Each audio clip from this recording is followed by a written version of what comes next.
Hello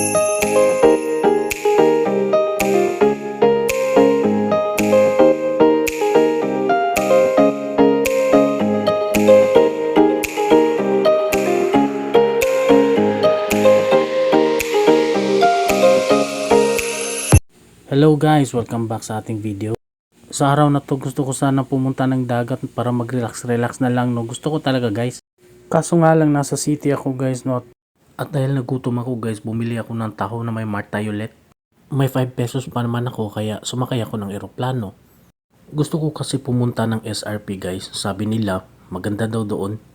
Wow, ang bilis, 45 minutes and 10 decibels. Andito na ako sa Cebu City. Lumipad ako para mas mabilis. Hanapin ko nga dito sa taas yung taong may utang sa akin.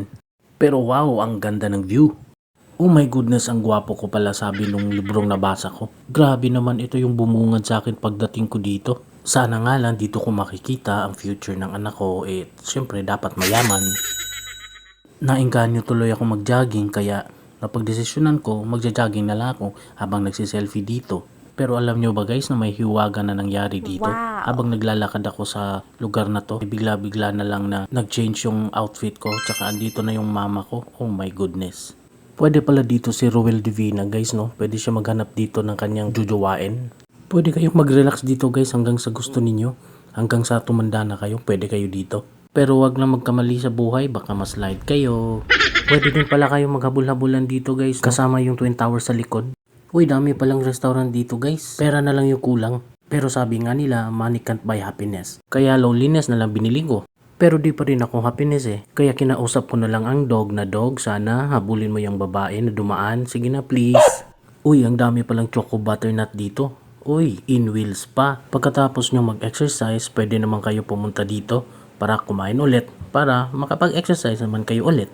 Wais, di ba? Andito na din pala si Poseidon sa Cebu guys. Dala niya kanyang dragon. Pero sayang yung dragon, binarbecue lang ni Hades. Pwede din kayo kumain dito guys, libre lang kapag nagdala kayo ng pagkain syempre. At pag hinimatay naman kayo, okay lang kasi meron naman ditong ambulance. Ready naman sila na mag-rescue sa inyo. O ayan o, meron pa nga silang lazy boy kung sino mang gusto maka-experience nito. Lapit lang. At dahil na-enjoy ko nga, bigla akong nagutom kaya kinuha ko yung aking puto at saka sikwate. Meron din pala akong nakahandang sweets dito guys, ayan payong. Nakakabusog naman talaga habang kumakain kayo nitong dahon at saka ng puto at saka sikwate. Ikaharap din naman ninyo itong napakagandang sunrise dito sa SRP. Baka naman may gustong mag-sponsor sa akin dito, baka naman. Mag-hi lang sa mga gustong mag-sponsor sa akin dito. Sige na, mag-hi lang. Hi! Masabi mo yan ha. Pero seriously, pwede naman talaga kayong bumisita dito guys. Maraming parking, wala namang bayad ang parking. Tapos pwede kayong magtambay-tambay kasama ang pamilya. Kaya eto na, papakita ko na sa inyo.